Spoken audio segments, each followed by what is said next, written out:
Praise the lord. ప్రభు అయిన యేసుక్రీస్తు శుభనామంలో దేవుని బిడ్డలందరికీ కూడా వందనాలు తెలియజేస్తున్నాను. నూతన ప్రపంచం అనే ఈ టీవీ కార్యక్రమానికి మిమ్మల్ని ప్రేమతో ఆహ్వానిస్తున్నాను. రండి, కొద్దిసేపు దేవుని యొక్క వాక్యాన్ని విని ఆత్మీయ మేలు మనం పొందుదాం. దయచేసి మీరు ఎక్కడున్నా సరే మరి దేవుని సన్నిధికి రండి, చక్కగా బైబిల్ తీసుకోండి, ఒక స్థలంలో కూర్చోండి, చక్కగా దేవుని వాక్యాన్ని విందాం. కొద్దిసేపు దేవుని వాక్యం ఉంటే అది మనకెంతో ఆశీర్వాదకరం. మొదటిగా ప్రార్థనతోటి మనం ప్రారంభించుకుందాం. పరిశుద్ధుడైన తండ్రి, ప్రేమగల దేవా, నీకు స్తోత్రాలు. ఈ యొక్క నాయన సమయాన్ని మాకు అనుగ్రహించినందుకు స్తోత్రం. నీ వాక్యం వినే భాగ్యం ఇచ్చినందుకు మేము కృతజ్ఞతలు చెల్లిస్తున్నాం.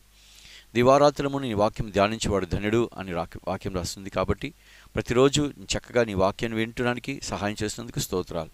దీవించి ఆశీర్వదించండి. ఈ వాక్యం వింటున్న ప్రతి బిడ్డను కూడా మీరు బలపరచమని, నీ యొక్క వాక్యం ద్వారా మాతో మాట్లాడమని యేసు నామములో వేడుకొని ప్రార్థిస్తున్నాం తండ్రి, ఆమేన్. పిల్లరా, ప్రపంచంలో దాదాపు 760 కోట్ల మంది ప్రజలు ఉంటూ ఉన్నారు. దాంట్లో దాదాపు సగానికి సగం మంది ప్రజలు క్రైస్తవులే. మనం చూసినట్టయితే మిగతా వాళ్ళందరూ కూడా అన్యులే. ఈ క్రైస్తవులు అనబడిన వారిలో ఎంతోమంది చనిపోతూ ఉంటారు, ఎంతోమంది అన్యులు కూడా చనిపోతూ ఉంటారు. ఈరోజు మనం ఒక విషయాన్ని మనం ధ్యానం చేద్దాం. అదేంటంటే పిల్లరా, మన ఆయుష్కాలాన్ని మనం పొడిగించుకోవచ్చా లేదా ఆయుష్కాలాన్ని తగ్గించుకోవచ్చా? ఈ విషయాలు మనం కొంచెం ఆలోచిద్దాం. కొంతమంది చేస్తారు, వ్యాయామం చేస్తే, కొంచెం బాగా ఎక్సర్సైజ్ చేస్తే బాగా ఆరోగ్యంగా ఉంటే బాగా ఉంటామండి, మనం కొంచెం బాగా ఉంటాం, చివరిదాకా 70 ఏళ్ళు 80 ఏళ్ళు బాగుంటాం అనుకుంటుంటారు. పిల్లరా, మీకు ఒక చిన్న వాక్యాన్ని చూపించాలని ఇష్టపడుతున్నాను. అదేంటంటే ద్వితీయోపదేశకాండం. దయచేసి బైబిల్ ఉన్నటువంటి వాళ్ళు ఈ యొక్క గ్రంథాన్ని తీసుకోండి. ద్వితీయోపదేశకాండం 30వ అధ్యాయము. ద్వితీయోపదేశకాండం 30వ అధ్యాయము చూడండి, 20వ వచనం ఏమని రాసిందో ఒకసారి మనం చదువుకుందాం. 30వ అధ్యాయము 20వ వచనం. నా పితరులైన అబ్రహాము, ఇస్సాకు, యాకోబులకు ఆయన ప్రమాణం చేసిన దేశంలో మీరు నివసించినట్లు యెహోవాయే నీ ప్రాణమునకు దీర్ఘాయువును మూలమై ఉన్నాడు. కాబట్టి నీవును నీ సంతానమును బ్రతుకుచు నీ ప్రాణమునకు మూలమైన నీ దేవుడైన యెహోవాను ప్రేమించి ఆయన వాక్యమును విని ఆయనను హత్తుకున్నట్లు జీవమును కోరుకొనుడి. పిల్లరా, ఇక్కడేం రాస్తుంది? నీ ప్రాణమునకు దీర్ఘాయువునకు మూలమై ఉన్నాడని రాస్తుంది. అంటే మన దీర్ఘాయుష్ కావాలంటే, దేవుడు మనకిచ్చినటువంటి ఆయుష్కాలం మొత్తం మనం ఉండాలి అంటే, 70 ఏళ్ళు 80 ఏళ్ళు చక్కగా మనం ఉండాలి అంటే మూలమైన దేవుడు మనకు కావాలి ఉండాలి. దేవుని సహాయం లేకుండా ఒక వ్యక్తి దీర్ఘాయుష్ పొందలేడు. అర్థమైందా? దీర్ఘాయుష్ మనం ఉండాలి. అందుకని సామెతల గ్రంథం 9వ అధ్యాయం 11వ వచనంలో చెప్తుంది, నా వల్ల నువ్వు దీర్ఘాయువు కలుగును, నీవు జీవించు సంవత్సరం అధికములగును అని మనం వాక్యం చదువుతున్నాం. దేవుని వలన మనకు ఆయుష్కాలం ఉంటుంది. కొంతమంది ఆయుష్కాలానికి ముందే పోతుంటారు. ఎందుకని? దుర్మార్గపు క్రియలు చేయడం వలన వాళ్ళ ఆయుష్కాలం ముందే పోతుంది. కాబట్టి జాగ్రత్త. దేవుని యందు భయభక్తులు కలిగి దేవుని చిత్తం చేసినప్పుడు మనం దీర్ఘాయుష్ మనం పొందాం. కాబట్టి పిల్లరా, కాపాడేది ప్రభువే, మన కాపాడేది ప్రభువే, మన ఆయుష్కాలాన్ని కాపాడేది ప్రభువే. అందుకనే కీర్తనకారుడు 68వ కీర్తన 20వ వచనంలో అంటాడు, ఏమంటాడంటే 68వ కీర్తన 20వ వచనం ఒకసారి చూద్దాం. దాంట్లో ఏం రాస్తుందంటే పిల్లరా, మరణము తప్పించుట యెహోవా వశము అని మనం పరిశుద్ధ గ్రంథంలో చూస్తాం. 68వ కీర్తన చూడండి 20వ వచనం ఏం రాస్తుంది? దేవుడు మా పక్షమున పూర్ణ రక్షణ కలుగుచేయి దేవుడై ఉన్నాడు, మరణము తప్పించుట ప్రభువైన యెహోవా వశం. అంటే దేవుని వశములో ఉన్నటువంటి మరణం, దేవుని వశములో ఉన్నటువంటి ప్రజలు. చూసారా పిల్లరా, ఒక మరణం వచ్చిందంటే, ఒక వ్యక్తికి మరణం వచ్చిందంటే ఇక తప్పించాలంటే ఎవరు తప్పించగలరు? మానవులా, లేకపోతే డాక్టర్లా, లేకపోతే మందులా? ఏం తప్పించగలరు? దేవుడు ఒక్కడే తప్పించగలడు. దేవుడు ఒక్కడే దాన్ని తప్పించగలడు. కాబట్టి దేవుడిచ్చే ఆయుష్కాలాన్ని మనం పూర్తిగా తీసుకోవాలి, జాగ్రత్తగా ఉండాలి. దేవుని వశంలో ఉందంట ఈ యొక్క ఆయుష్కాలం. మనం కనుక చూసినట్టయితే ఒక వ్యక్తి చాలా భయంకరమైన మరణకరమైన పడకలో ఉన్నాడు. ఒక వ్యక్తి, ఆయన ఒక రాజు. ఆయన పేరేంటి? హిజ్కియా. మీకు అందరికీ తెలుసు, చాలా ప్రబలమైనటువంటి వ్యక్తి. ఇతను రాజుల 2వ గ్రంథం 20వ అధ్యాయం 1వ వచనంలో మనకు కనపడతాడు. ఆ దినములలో మరణకరమైన రోగము కలుగగా, చాలా మరణకరమైన రోగం కలిగింది. అప్పుడు యెషయా అనేటువంటి ప్రవక్త వచ్చి అతనికి చెప్పాడు, నీకు మరణకరమైనటువంటి పరిస్థితి వచ్చేసింది, ఇంక చచ్చిపోతావు, నువ్వు ఇంక కొద్ది రోజుల్లో నువ్వు చచ్చిపోతావు, ఇంక ఉండవు, నీ ఇంటిని చక్కబెట్టుకో, జాగ్రత్తగా ఉండు అని చాలాసార్లు చెప్పాడు. పిల్లరా, ఆ దినాలు ఎలా ఉన్నాయంటే, ఆ దినాలు బహుభయంకరమైన దినాలు. అటు అష్షూరు మీదకి వచ్చేస్తుంది, ఇస్రాయేల్ మీదకి, యూదా మీదకి. అటువంటి పరిస్థితుల్లో ఈ రాజుగారు ఏమో భయంకరమైన పరిస్థితుల్లో, మరణకరమైన పరిస్థితుల్లో ఉన్నాడు. ఏం చేయాలి? ప్రజల్లో గందరగోళం, ప్రజల్లో నెమ్మది లేదు, సమాధానం లేదు, సంతోషం లేదు. ఇటువంటి పరిస్థితుల్లో ఏం చేస్తూ ఉన్నాడు? అక్కడ ప్రార్థన చేస్తున్నాడు. ప్రభా, నీ సన్నిధి నేను ఎట్లు నడుచుకుంటేనో నన్ను ఒకసారి జ్ఞాపకం చేసుకో ప్రభా అని దేవుని సన్నిధిలో జ్ఞాపకం చేసుకున్నాను కానీ ప్రార్థన చేస్తూ ఉన్నాడు. చూద్దాం 2వ రాజుల గ్రంథం 20వ అధ్యాయం చూడండి 3వ వచనం. యెహోవా, యథార్థ హృదయుడైన సత్యముతో నీ సన్నిధి నేను ఎట్లు నడుచుకుంటునో, నీ దృష్టికి అనుకూలముగా సమస్త నేను ఎట్లు జరిగించుతునో కృపతో జ్ఞాపకం చేసుకోమని హిజ్కియా కన్నీళ్లు విడుచుచు యెహోవాను ప్రార్థన చేశాను. పిల్లరా, దేవుని సన్నిధిలో ప్రార్థన చేశాడంట. చాలామంది అనుకుంటారు కొట్టి ప్రార్థన చేస్తే సరిపోదు. ప్రభువా జ్ఞాపకం చేసుకున్నాడు. ఏం జ్ఞాపకం చేసుకున్నాడు? అంతకుముందు నేను చేసినటువంటి కార్యాలన్నింటినీ జ్ఞాపకం చేసుకో, ఒక్కసారి జ్ఞాపకం చేసుకో. నేను ఎలాగ యథార్థంగా ఉన్నానో, ఎలాగా జీవితాన్ని గడిపానో, ఎలాగా ప్రజలకు సేవ చేశానో అవన్నీ ఒకసారి జ్ఞాపకం చేసుకున్నాడు. పిల్లరా, ఖచ్చితంగా దేవుడు మనం చేసినటువంటి ఆ సత్క్రియలను, మంచి క్రియలను జ్ఞాపకం చేసుకుంటాడు. అప్పుడు దేవుడు జ్ఞాపకం చేసుకున్నాడు. అందుకని అతనికి ఏమిచ్చాడంట? 15 సంవత్సరాలు, 6వ వచనం, ఇంకా 15 సంవత్సరాల ఆయుష్కాలం నీకు ఇచ్చిందన్నాడు. 15 సంవత్సరాల ఆయుష్కాలం ఇచ్చాడు. ఎందుకు ఇచ్చాడు? ఇతను కనుక బతికితే ఇంకా దేవుని పని జరుగుతుంది, ఇంకా దేవుని సువార్త ప్రకటించబడుద్ది, ఇంకా ప్రజలకు మేలు జరుగుద్ది అనే ఉద్దేశంతో ప్రియమైన దేవుని బిడ్డలారా, ఇక్కడ మనం చూస్తున్నాం 15 సంవత్సరాలు ఆయుష్కాలం ఇచ్చినట్టుగా మనకు అనిపిస్తుంది. అప్పుడు ఆయుష్కాలం ఇచ్చినప్పుడు ఇతను ఏం చేశాడు? ఇతను ఎలాంటి పరిస్థితిలో ఉన్నాడు? ఎందుకు చేశాడు? ఏమేం పనులు దేవుడు జ్ఞాపకం చేసుకున్నాడంటే ఇక్కడ చూడండి 2వ రాజుల గ్రంథం. అతను అంతకుముందు చేసినటువంటి పనులను ఒకసారి గుర్తు చేసుకుందాం. 18వ అధ్యాయం మనం చూస్తే, ఇశ్రాయేలుల రాజు ఏలా కుమారుడైన హోషియా ఏలుబడిలో 3వ సంవత్సరం మందు యూదా రాజు ఆహాజు కుమారుడైన హిజ్కియా ఏలను ఆరంభించాను. అతడు ఏలా ఆరంభించినప్పుడు మొట్టమొదట ఏం చేశాడు చూడండి. 29 సంవత్సరములు ఏలెను. అతని తల్లి జకర్యా కుమార్తె, ఆమె పేరు అబి అని పేరు. అతని పితరుడైన దావీదు చేసినట్టు అతడు యెహోవా దృష్టికి పూర్ణముగా నీతిని అనుసరించాను. ఉన్నత స్థలమును కొట్టివేసి విగ్రహాలను పగలగొట్టి దేవతా స్థలములను పడగొట్టి మోషే చేసిన ఇతర సర్పమును చిన్నాభిన్నములుగా చేశాను. దానికి ఇశ్రాయేలు నహుష్టాను అని పేరు పెట్టి దానికి ధూపం వేయించు వచ్చి ఉండిరి. చూసారా, దేవునికి ఇష్టం లేనటువంటి విగ్రహారాధన, దేవునికి ఇష్టం లేనటువంటి కార్యాలు, వాటన్నిటినీ తీసేశాడు. వాళ్ళ నాన్న చాలా దుర్మార్గుడు. వాళ్ళ నాన్న ఏం చేశాడంటే భయంకరమైనటువంటి పరిస్థితులన్నీ చేశాడు. అవన్నీ కూడా తీసేశాడు. మా నాన్న చేసినటువంటి పనులు అలా చేయకూడదు, మా నాన్న అమధ్య భయంకర దుర్మార్గుడు, అలాంటి పనులు నేను చేయకూడదని చెప్పి చక్కగా ఏం చేశాడంటే మంచి పనులు, ఆ విగ్రహాలను తీసేయడం, దేవునికి ఇష్టమైన పనులు చేసి ఆ తలుపులు, దేవుని మందిరం తలుపులు తెరిచి చక్కగా లేవీని పిలిచి ఆరాధన స్టార్ట్ చేశాడు. పిల్లరా, ఎవరైనా ఒక అధికారి ఒక ప్రాముఖ్యమైన పని చేస్తున్నాడు అంటే ఫస్ట్ ఆ పని చేస్తాడు. మన దివంగత ముఖ్యమంత్రి గారు వైఎస్ రాజశేఖర్ గారు, ఆయన ఫస్ట్ ముఖ్యమంత్రి అయినప్పుడు ఆయన చేసిన పని ఏంటో తెలుసా? ప్రజలందరికీ కూడా వాగ్దానం చేశాడు. మొట్టమొదటి సంతకం ఉచిత విద్యుత్ మీద పెట్టాడు. ఉచిత విద్యుత్ కదా, ఇట్లా పెట్టడం వల్ల అది చాలా ప్రాముఖ్యం అని తెలియజేశాడు. దానివల్ల చాలామంది లబ్ధి పొందారు. ఓకే, అలాగే ఇక్కడ మనం చూస్తే హిజ్కియా తన జీవితంలో ఒక మంచి పనులు చేశాడు. మంచి పనులు చేయడం వలన అందరికీ అది ఉపయోగకరంగా, ప్రయోజనకరంగా మార్చబడింది. ఇక్కడ మనం చూస్తున్నాం దేవుని పనికి ఉపయోగపడే వ్యక్తికి, దేవుని పనికి ఇతను ఉపయోగపడతాడు, ఇతను బాగా దేవుని పనిలో ఉంటాడు, దేవుని పరిచర్యలో ఉంటాడంటే ఖచ్చితంగా ఆయుష్కాలం పెరుగుతుంది. మొట్టమొదటి విషయం, నీ ఆయుష్కాలం పెరగాలంటే, ఆయుష్కాలం చక్కగా దేవుడు నీకు ఇచ్చిన ఆయుష్కాలం అంతా జీవించాలంటే దేవుని పనిలో ఉండాలి. నువ్వు దేనికి పనికి రాకుండా, దేవునికి పనికి రాకుండా, కుటుంబానికి పనికి రాకుండా, సంఘానికి పనికి రాకుండా, అసలు సమాజానికి పనికి రాకుండా ఉంటే నీకు ఆయుష్కాలం ఎందుకు పెరుగుద్ది? ఉన్న ఆయుష్కాలం తగ్గిపోద్ది. అర్థమైందా? కాబట్టి ఆయుష్కాలం మనం పెరగాలి అంటే, ఆయుష్కాలం పెరగాలి అంటే చక్కగా దేవుని పనిలో మనం ఉండాలి, దేవుని పరిచర్లో మనం ఉండాలి, సువార్త పరిచర్లో మనం ఉండాలి. అనేకులకు దేవుని వాక్యం చెప్పడమో, లేకపోతే అనేక మీటింగ్స్ పెట్టడమో, లేకపోతే యవనస్తులు నడిపించడమో, అనేక పనుల్లో మనం ఉండాలి. అందుకనే యవన కాలంలో దేవుని కాడి మేట నరుడికి మేలు అన్నాడు. ఏది మేలు? దేవుని పని చేయడం మేలు యవన కాలంలోనే. ఇప్పుడు కాకపోతే ఇంకెప్పుడు చేసేది? ముసలాళ్ళ తర్వాత చేస్తావా? కాదు కదా. ఇప్పుడే యవన కాలంలో దేవుని పని చేస్తూ ఉంటే, అరే ఈ బిడ్డ ద్వారా నా పనులు జరుగుతాయి, సువార్త పని జరుగుతుంది, ఇదిగో దేవుని ఆత్మకార్యం జరుగుతుంది అని ప్రభువారు సంతోషించి నీకు ఆయుష్కాలం పొడిగిస్తారు. చూసారా, హిజ్కియాకి 15 సంవత్సరాలు ఆయుష్కాలం పొడిగించాడు. ఎందుకో మీకు చెప్పాను కదా, దేవుని పనిలో అతను ఉన్నాడు కాబట్టి, దేవుని పని చేయాలని ఆశపడ్డాడు కాబట్టి. మరణకరమైన రోగం వచ్చిందండి అతనికి. మరణకరమైన రోగం వచ్చింది అంటే ఇంక చచ్చిపోతాడు, ఇంటి వాళ్ళందరికీ చెప్పుకోమన్నాడు.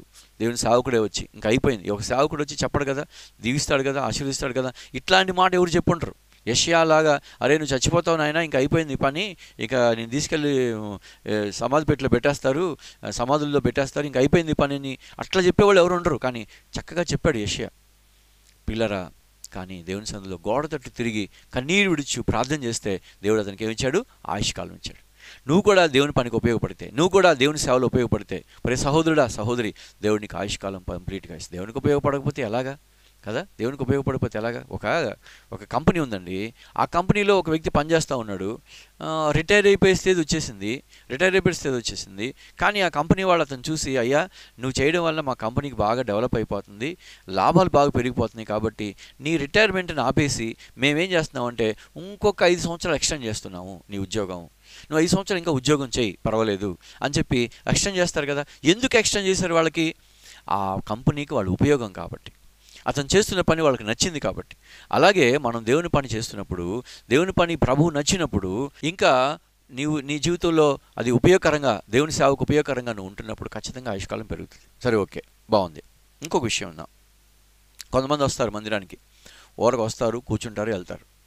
వాళ్ళు ఏ మార్పు ఉండదు, ఊరక నామకాగా రావటం, కూర్చోవటం, ఫ్యాన్ కింద కూర్చోవటం, చక్కగా మళ్ళీ ఇంటికి వెళ్ళిపోవడం, అంతే. ఏదో ఒక సండే వస్తారు, కూర్చుంటారు. ఎక్కడైనా మందిరాలు చాలా చోట సగం మంది ఇట్లాంటి వాళ్ళు ఉంటారు. వీళ్ళు ఏ పని చేయరు, దేవుని పని చేయరు, ఊడవరు, చైర్స్ వేయరు, లేకపోతే ఇంకేదైనా వంట పరిచయలు చేయరు, లేకపోతే ఏ పని చేయరు, సేవకుడికి సహాయం చేయరు, సహకారిగా ఉంటారు. ఏదో వాళ్ళు తీసుకొచ్చిన దానికి ఏదో వాళ్ళకి వచ్చిన సందాన్ని ఏదో కానుక వేసేసి వెళ్ళిపోతుంటారు, అంతే. మరి వీళ్ళ పరిస్థితి ఏంటి అని మనం చూస్తే పిల్లరా, ఇటువంటి వచ్చినప్పుడు జరిగేది ఏంటంటే, దేవుడు ఒక మాట అంటున్నాడు. చూడండి, లూకాసు వార్తకి వెళ్దాం దయచేసి. పరిశుద్ధ గ్రంథంలో నుండి లూకాసు వార్తను చూద్దాం. లూకాసు వార్త 13వ అధ్యాయం చూడండి. లూకాసు వార్త 13వ అధ్యాయం నేను తీశాను, 6వ వచనం నేను చదువుతున్నానండి. మరియు ఆయన వారితో ఒక ఉపమానం చెప్పాను. ఒక మనిషిని ద్రాక్ష తోటలో అంజూరపు చెట్టు ఒకటి నాటబడి ఉండెను. అతడు దాని పండ్లు వెదక వచ్చినప్పుడు ఏమీ దొరకలేదు. అదవుతుందండి, ఏం దొరకలా, ఊరకన్నా వచ్చి కూర్చుంటున్నాడు. వీడి వలన ఏ ప్రయోజనం లేదు, సంఘానికి ప్రయోజనం లేదు, దేవుని సేవకు ప్రయోజనం లేదు, దేవునికి ఏ ప్రయోజనం లేదు, ఏం ప్రయోజనం లేదు, ఊరకు వచ్చి కూర్చుంటాడు, పోతాడు, అంతే. కనుక అతడు, ఇదిగో 3 ఏండ్ల నుండి నేను ఈ అంజూరపు చెట్టును పండ్లు వెదకుచున్నాను, కానీ ఏమీ దొరకలేదు, దీన్ని నరికివేయము, దీనివల్ల ఈ భూమి ఏలన వ్యర్థమైపోవాలని ద్రాక్ష తోటమాలతో చెప్పాను. ఎందుక ఇది దండగా, ఊరక వచ్చి కూర్చుంటున్నాడు, తీసేయి అని అక్కడ యజమానుడు అంటున్నాడు. ఆ ద్రాక్ష తోటను తీసేయి, 3 ఏండ్ల నుంచి దీనికి అన్నీ ఇస్తున్నాం, మనం ఏదేదో చేస్తున్నాం, కానీ ఏం ప్రయోజనం లేదు, వెళ్ళు తీసేయి అని చెప్తుంటే, అప్పుడు ఒకడున్న ద్రాక్ష తోటమాల అంటాడు, అయితే వాడు అన్నాడు, అయ్యా నేను దాని చుట్టూ తవ్వి ఎరువు వేయి మట్టుకు ఈ సంవత్సరం కూడా ఉండనేమో, అది ఫలించినా సరే లేని ఎడల దానికి వేయమని ప్రార్థన చేశాడు. అయ్యా ఒక్కసారి ఈ ఒక్క సంవత్సరం అవకాశం ఇద్దాం, ఒకవేళ అది ఫలిస్తే సరే, లేకపోతే లేదని చెప్పాడు. పిల్లరా, ఈరోజు దేవుని పని చేయకుండా నామకాగా ఉన్నవాళ్ళు కూడా బాగున్నారు కదా అని నువ్వు అనుకుంటే, వాళ్ళ గురించి ఒక మాట చెప్తాను. ఎవరో వాళ్ళ కోసం ప్రార్థన చేస్తున్నారు. ముఖ్యంగా తండ్రి అయిన దేవుని దగ్గర మరి కుమారుడైన యేసుక్రీస్తు వారు ప్రార్థన చేస్తున్నారు. ప్రధాన యాజకుడిగా ఉంది ప్రార్థన చేస్తున్నారు మనందరి కోసం. ఒకవేళ నువ్వు ఇంకా నామకార్థంగా ఉండి మారుమనసు పొందకుండా, రక్షణ పొందకుండా, ఒకవేళ రక్షణ పొందినా కూడా దేవుని మందిరానికి వచ్చి ఏ పని చేయకుండా, దేవుని పని చేయకుండా, సువార్త పనికి వెళ్లకుండా, సేవకుడు మరి కొంతమంది అందరూ కలిసి సేవ పరిచర్యకి వెళ్తుంటే వాళ్ళతో పాటు సహకరించకుండా, ఏ పని చేయకుండా ఉన్నా నేను దేవుడు నువ్వు క్షేమంగా ఉంచాడంటే అది ఎందుకో తెలుసా? నీకోసం యేసుక్రీస్తు వారు ప్రార్థన చేస్తున్నారు. రెండోది, మీకోసం కొంతమంది సంఘంలో ప్రార్థన చేస్తున్నారు. సంఘంలో కొంతమంది ప్రార్థన చేస్తున్నారు కాబట్టి నేను క్షేమంగా ఉన్నాను. అర్థమైందా? ఆ క్షేమం కోసం ప్రార్థన చేస్తున్నారు. ప్రభువా ఇంకొక సంవత్సరం అవకాశం ఇతను బాగవుతాడు, ఫలిస్తాడు అని. ఈ సంవత్సరం ఎందుకు దేవుడు ఇచ్చాడు తెలుసా? నువ్వు ఫలించాలని. నువ్వు ఫలించకపోతే తీసేస్తాడు, అంతే. ఇప్పటికైనా మారు మనసు పొంది దేవుని పనిలో ఉండాలి. యవనస్తుడా, ఈ మాటలు వింటున్న ప్రియ సహోదరుడా సహోదరి, నీ సంఘంలో కలిసి సేవకుడితో కలిసి దేవుని పని చేయి. గ్రామాలకు వెళ్ళు, స్వార్థ ప్రకటించు, కరపత్రులు పంచు.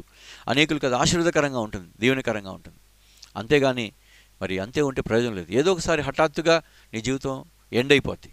అర్థమవుతుందా? ఇక్కడ చూడండి, ఒక్క సంవత్సరం ఒక దాని చుట్టూతో ఎరుగుతే ఒక్క సంవత్సరం ఉండనిమన్నాడు. ఒక సంవత్సరం ఉండనిమని ప్రార్థన చేస్తున్నాడు.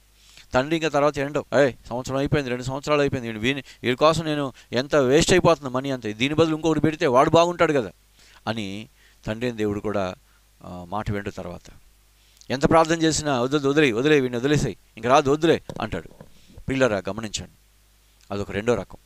ఇక మూడో రకం చూసినట్టయితే ఈ లోకంలో ఉన్నటువంటి అన్యుల సంగతి. వాళ్ళు దేవుణ్ణి నమ్ముకోరు, అసలు మందిరానికే రారు, వాక్యం వినరు, ప్రార్థన చేసుకోరు, వాళ్ళు ఏముండరు, వాళ్ళు క్షేమంగానే ఉంటారు. మరి ఎందుకని క్షేమంగా ఉన్నారు?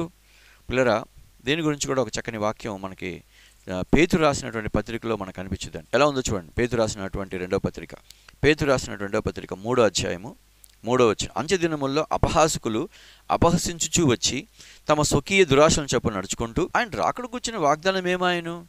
ఓయ్, ఏదో యేసు ప్రభు వస్తాడు అని చెబుతున్నారు కదా, ఇంకా ఏమైంది? ఇన్ని సంవత్సరాలు అవుతుంది, 100 సంవత్సరాలు అవుతుంది, 1000 సంవత్సరాలు అవుతుంది, ఎంతవరకు రాలా అని అపహాసం చేస్తారంట. అపహాసం చేసేవాళ్ళు ఉన్నారు. రాకడ కూర్చున్న వాగ్దానం ఏమాయను?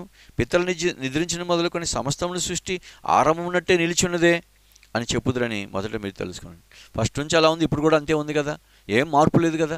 ఏంది పెద్ద మీరు చెప్తున్నారు, ఏమవుతుంది? ఏం కాదు, మేమంతా హ్యాపీగా ఉన్నాం, ఇగో మేము తింటున్నాం, తాగుతున్నాం, పడుకుంటున్నాం, పని చేసుకుంటున్నాం, హాయిగా ఉంటున్నాం. ఏందో మీరు యేసుప్రభు వస్తాడు అని చెప్పి అది చెప్తారేంది అని వీళ్ళు అపహాసం చేస్తారు. ఎందుకు వీళ్ళు ఇంకా నాశనం కాలేదు, ఎందుకు వీళ్ళ జీవితాలు క్షేమంగానే ఉన్నాయి అంటే దానికి ఒక కారణం ఉందండి. ఇక్కడ ఒక మాట రాస్తుంది చూడండి. కొందరు ఆలస్యమని ఎంచుకున్నట్లు 9వ వచనం, ప్రభు తన వాగ్దానం గురించి ఆలస్యం చేయవాడు కాడు. కొంతమంది చాలామంది ఆలస్యం అయిపోతుంది అనుకుంటారు కదా, ఏం ఆలస్యం కాదు. కానీ ఎవడనూ నశింపవాలని నిశ్చయింపక, ఎవరు నశించడం దేవునికి ఇష్టం లేదండి. వాడు చనిపోయాడు అనుకోండి, నరకానికి వెళ్తాడు. కాబట్టి అరే వీడికి ఎట్లయినా దేవుని వాక్యం చెప్పి వీళ్ళు రక్షణ పొందాలని కోరుకుంటున్నాడు. అందరూ మారుమనసు పొందాలని కోరుకోవచ్చు, మీ ఎడల దీర్ఘశాంతం గలవాడై ఉన్నాడు. అది విషయం. అందరూ మారుమనసు పొందాలని దేవుడు కోరుకుంటున్నాడు. నీవు నేను మారుమనసు పొందాలని దేవుడు కోరుకుంటున్నాడు. ప్రియ సహోదరుడా, యవన కాలంలో దేవుని కాడి మీద నరుడికి ఎంత మేలు. ఇతను చూడండి, అన్యులుగా ఉన్నాడు. అతని జీవితంలో మారుమనసు పొందలేకపోతే, ఇంకా రక్షణ పొందకపోతే అతను కూడా నష్టపోతాడు. అందుకని నువ్వు మారుమనసు పొందాలి అని, ఇంకా కొంతకాలం నీ జీవితం మార్చుకోవాలని దేవుడు కోరుకుంటా ఉన్నాడు. ప్రభు కోరుకుంటా ఉన్నాడండి. మారుమనసు తగిన ఫలాలు మనం పొందాలి. ఆయుష్ ఇచ్చాడు, మంచి క్రియలు చేయాలి. మనం మంచి క్రియలు చేయడానికి దేవుడు ఏర్పాటు చేశాడు. చూసారా, అర్థమవుతుందండి. మరి మనిషి ఎలా మార్చుకోవాలి? దేవుని వాక్యాన్ని విని దేవుని చక్కగా చివరి వరకు ఉన్నాడు. ఎక్కడ దేవుని పనిలో ఎవరు ఉంటారో దేవుడు వారికి తోడుగా ఉంటారండి. ఒకవేళ నువ్వు దేవుని పనిలో లేకుండా, మారుమనసు పొందకుండా, రక్షణ పొందకుండా, దేవుని పని చేయకుండా ఉంటే మరణం వస్తే పరిస్థితి ఏంటి? ప్రతి సహోదరుడా, సహోదరి, ఏం చెప్తున్నాను, నీకు ఇప్పుడు చావు వస్తే పరిస్థితి ఏంటి? రాదులేండి, ఇప్పుడేం చావు వచ్చింది, నేను చాలా బాగున్నాను, ఆరోగ్యంగా ఉన్నాను, అబ్బో యవనస్తుడిగా ఉన్నాను, మంచిగా నేను తింటున్నాను, చాలా బాగుంటున్నాను, హ్యాపీగా ఉంటున్నానండి, ఏం లేదు అనుకుంటున్నావేమో. మరణము ఏ సమయంలో వచ్చిందో మనకు తెలియదు. అర్థమవుతుందండి. కరోనాలో ఎంతో వేల మంది చచ్చిపోయారు. సడన్గా వచ్చింది, సడన్గా చచ్చిపోయారు. ఎంతోమంది వందల మంది యాక్సిడెంట్లో చచ్చిపోతున్నారు మన భారతదేశంలో. ఎంతోమంది సడన్గా హార్ట్ అటాక్ వచ్చి చచ్చిపోతున్నారు. ఎంతోమంది ఊపిరితిత్తుల ప్రాబ్లం, కిడ్నీ ప్రాబ్లం, రకరకాల ప్రాబ్లమ్స్. సడన్గా అరే గుండె పట్టేసిందని చచ్చిపోయాడండి అంటారు కదా. కాబట్టి రేపు ఏం జరుగుద్దో మనకు తెలియదు. ఈ వాక్యం వింటుండగానే ఏం జరగచ్చో చెప్పలేం. కాబట్టి ప్రియ సహోదరుడా, సహోదరి, ఆలోచించండి. దేవుని పని చేయడం ఆశీర్వాదం. పాపంలోనే ఉండి చనిపోతే నీ పరిస్థితి ఏంటి? పాపంలోనే చనిపోయినాడు, పరలోకం వెళ్ళాడు కదా, ఆ పాతాళానికే కదా వెళ్ళేది. కాబట్టి పిల్లరా, జాగ్రత్తగా చావు వచ్చుద్ది. స్టెఫన్ అనేటువంటి వ్యక్తి చనిపోయాడండి. ఎలా చనిపోయాడు తెలుసా? స్టెఫన్ యవనస్తుడు, దేవుని కోసం బ్రతికి చనిపోయాడు. ఈరోజు మనం కూడా దేవుని కోసం బ్రతకాలి. అతన్ని దేవుని స్వార్థ ప్రకటిస్తుంటే అక్కడున్న ప్రజలందరూ ఏం చేశారు? రాళ్ళు పెట్టి కొట్టారు. రాళ్ళు పెట్టి కొడుతుంటే అలాగే ప్రార్థన చేసుకుంటా, ప్రభువా నీకు స్తోత్రాలు, వీళ్ళందరూ ఏం చేస్తున్నారు, వీళ్ళకి తెలియదు, వీళ్ళు క్షమించు అని చెప్పి ప్రార్థన చేసుకుంటా, రాళ్ళు పెట్టి కొట్టించుకుంటా ఆ భయంకరమైనటువంటి మరణం అతను పొందాడు. పిల్లరా, అతను మరణిస్తే ప్రభువారు లేచి నిలబడ్డాడంట. ప్రభువారు లేచి నిలబడి సింహాసనం దగ్గర, తండ్రి దగ్గర ఉంటే అక్కడి నుంచి అతను ఆహ్వానించుకున్నాడు. రాయ్యా, దగ్గర రాయ్యా అని చెప్పాడు. పిల్లరా, జాగ్రత్తగా వినండి. లాజరు అనేటువంటి వ్యక్తి ఎంతో భయంకరమైన బాధలు అనిపించాడు. కురుపులు, భయంకరమైనటువంటి రోగాలు. పక్కన ధనవంతుడు ఉన్నాడు, కానీ ధనవంతుడిలాగా ఇతనికి క్షేమం లేదు. ధనవంతుడికైతే అన్ని క్షేమాలు ఉన్నాయి, కార్లు ఉన్నాయి, బిల్డింగ్ ఉంది, పనివారు ఉన్నారు, చాలా ఉన్నాయి. కానీ ఇతనికి ఏం లేదు. అక్కడ ఏదో కుక్కలు పడుకునే చోట ఇతను కూడా పడుకొని కుక్కలు తినేటువంటి తిండి ఇతను తింటూ అలా బ్రతికాడండి. అలాంటి జీవితం జీవించాడు, అంత కష్టపడ్డాడు. అలాంటి చావు చచ్చిపోయాడు ఆయన. అట్లా బాధపడుతూ చనిపోయాడు. అతను తీసుకెళ్ళడానికి ఎవరు వచ్చారు? దేవదూతలు వచ్చారు.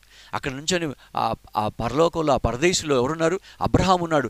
పట్టుకొని దానాన్న అని చెప్పి కౌగులించుకొని లోపలికి తీసుకెళ్ళి మంచి మరణం అండి, మంచి మరణం. దేవుని పనిలో చనిపోయారు వాళ్ళంతా. నువ్వు కూడా, నేను కూడా దేవుని పనిలో మనం చనిపోవాలి.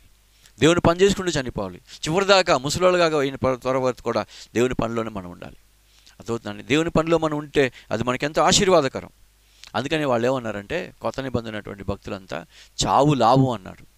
మరణమైతే నాకు అది లాభం అన్నాడు అపోస్తలుడైన పౌలు.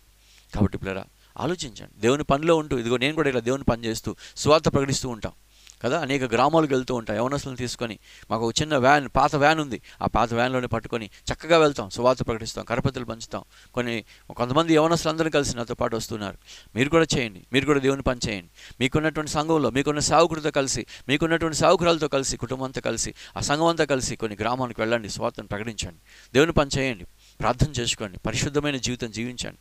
దేవుని బిడ్డలారా, ఎప్పుడైతే దేవుని పని చేస్తావో దేవుడు నీకు తోడుగా ఉంటాడు. ప్రభు అన్నాడు, సర్వలోకానికి వెళ్ళి సర్వసృష్టికి సువార్తను ప్రకటించండి, నేను మీకు తోడై ఉంటానన్న. దేవుని యొక్క ప్రణాళికలు, దేవుని యొక్క ఆలోచనలు చాలా గొప్పవి. కాబట్టి ఆలోచించండి పిల్లరా. మన ఆయుష్కాలం ఎప్పుడు పెరుగుతుందంటే మనం ఎప్పుడైతే దేవుని పనిలో ఉంటామో. హిజ్కియా ఎప్పుడైతే దేవుని పనిలో ఉన్నాడో దేవుడు పెంచాడు. ఒకవేళ నామకార్థంగా ఉన్నా, ఒకవేళ దేవుని మందిరానికి వస్తే ఇంకా రక్షణ లేకుండా ఉంటే దేవుడిని ప్రేమించి చెప్తున్నాడు, ఈ సంవత్సరం అన్నా నువ్వు మారుమనసు పొందుతావు, ఈ సంవత్సరం అన్నా ఫలిస్తావు, ఎప్పటికైనా నువ్వు ఫలిస్తే దేవుడు తోడుంటాడు. ఒకవేళ అసలు రక్షణే పొందకుండా అన్యులుగా నువ్వు ఉంటున్నావేమో, ఆలోచించు, ఎప్పటికైనా మారుమనసు పొంది దేవుని వైపు తిరుగు, దేవుని పని చేయడానికి ప్రయత్నం చేయి, ప్రభు సహాయం చేస్తాడు. ఎందుకంటే మన దేశం ఎంతోమంది, వేల మంది, కోట్ల మంది ప్రజలు ఇంకా సువార్త లేనటువంటి వాళ్ళు ఉన్నారు. వాళ్ళు తీసుకెళ్లే బాధ్యత ఎవరిది? మందే కదా. ఈ వాక్యం వింటున్న ప్రియ సహోదరుడా, నువ్వు లే, దేవుని పని చేయడానికి ప్రయత్నం చేయి, దేవుని పని చేయి. నీ వంతుగా, నీ కర్తవ్యంగా అనేకులకు సువార్తను ప్రకటించు. తప్పకుండా ప్రభు సహాయం చేస్తాడు. వేరే దేశాలకు వెళ్ళు, చైనాకు వెళ్ళు, అమెరికాకు వెళ్ళు, లేకపోతే ఆఫ్రికాకు వెళ్ళు, సువార్త లేని ప్రాంతాలకు వెళ్ళు, సువార్త ప్రకటించి ప్రభు పనిలో మనం చనిపోదాం. అటువంటి కృపను ప్రభు మనకిస్తాడు. ఎప్పుడైతే ప్రభు పనిలో మనం చనిపోతామో పరలోకం చేరుతాం. నువ్వేం పని చేయకుండా, నేను ప్రభుని నమ్ముకున్నాను, రక్షణ పొందాను, ప్రార్థన చేస్తున్నాను, హల్లెలూయా స్తోత్రం అంటే లాభం లేదు. నా ప్రేమైన దేవుని బిడ్డలారా, యేసుక్రీస్తు వారు తన శరీరాన్ని దేవుని పనిలో ఉండే చనిపోయాడు. ఆయన దేవుని పనిలో నుండి చనిపోయాడు. అర్థమవుతుందా? యేసే మనకు మాదిరి. ఆయన సువార్త ప్రకటించాడు, దేవుని పనిలోనే ఉండి ఆయన చనిపోయాడు. స్టెఫెన్ దేవుని పనిలో నుండి చనిపోయాడు. అర్థమవుతుందా? లాజరు దేవుని పనిలో నుండి చనిపోయాడు. కాబట్టి మనం కూడా దేవుని పనిలోకి వెళ్దాం. మనం దేవుని కోసం బతకాలండి, దేవుని కోసం బతకాలి, మనుషుల కోసం బతకాలి. ఆ ప్రణాళికలు కాదు మనకు ఉండాల్సింది. పిల్లోడు ఉన్నాడండి, ఆ పిల్లోడు చదవాలండి, వాడు అది చేయాలండి, ఇది చేయాలండి, ఈ ప్లాన్స్ కాదు మనకు కావాల్సింది, దేవుని ప్లాన్స్ మనకు. అటు కృపాధనిత మనకందరికీ ప్రభు అనుగ్రహించిన గాక. ప్రార్థన చేసుకుందామండి. తల్లు వంచండి, కళ్ళు మూసుకొనండి, ప్రార్థన చేస్తాను. ప్రేమ కలిగిన తండ్రి, పరిశుద్ధులైన దేవా, నీకు వందనాలు, స్తోత్రాలు. ఈ సమయాన్ని మాకు అనుగ్రహించినందుకు వందనాలు, మాతో మాట్లాడినందుకు వందనాలు చెల్లించుకుంటున్నాం. అవును ప్రభా, యవ్వన కాలంలో దేవుని పని చేయడం మాకెంతో మేలు. కాబట్టి ఇదిగో చేరువచ్చిన ప్రియ బిడ్డలందరూ కోరుకుంటున్నాను, ముఖ్యంగా మా యవ్వన బిడ్డలు కోరుకుంటున్నాను. యేసు నామములో బిడ్డలందరినీ దీవించాను. హిజ్కియా తన జీవితంలో ఆయన చేసిన పని జ్ఞాపకం చేసుకోమన్నాడు. అతను దేవుని రాజ్యానికి ఉపయోగకరంగా ఉన్నాడు కాబట్టి ఆయుష్కాలం 15 సంవత్సరాలు పొడిగించబడింది. ప్రభా, మేము కూడా దేవుని పనిలో ఉండేవారుగా ఉండడానికి సహాయం చేయండి. వ్యర్థంగా మా జీవితాలు ఉండకూడదు.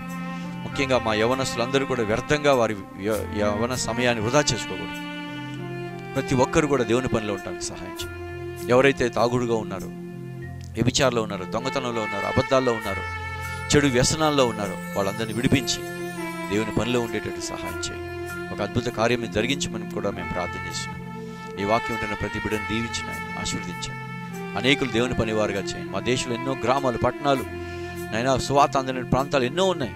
ఆ ప్రాంతాలకు అందేటట్టు సహాయం చేయమని వేడుకుంటున్నాం. మాకు ఇచ్చిన ఈ అవకాశం కొరకు కృతజ్ఞతాస్తుతులు చెల్లించుకుంటూ అనారోగ్యం వారిని మీరు ముట్టండి, నాయన స్వస్థపరచండి. ఏ కుటుంబంలో నెమ్మది లేదో ఆ కుటుంబానికి నెమ్మది, సమాధానం మీరు దయచేయండి. మరొకసారి ప్రభా, మీ చేతులు బిడ్డలను అప్పగించుకుంటూ ఘనత, మహిమ, ప్రభావం చెల్లిస్తూ యేసు నామములో స్తుతించి వేడుకొని ప్రార్థిస్తున్నాం తండ్రి. ఆమేన్.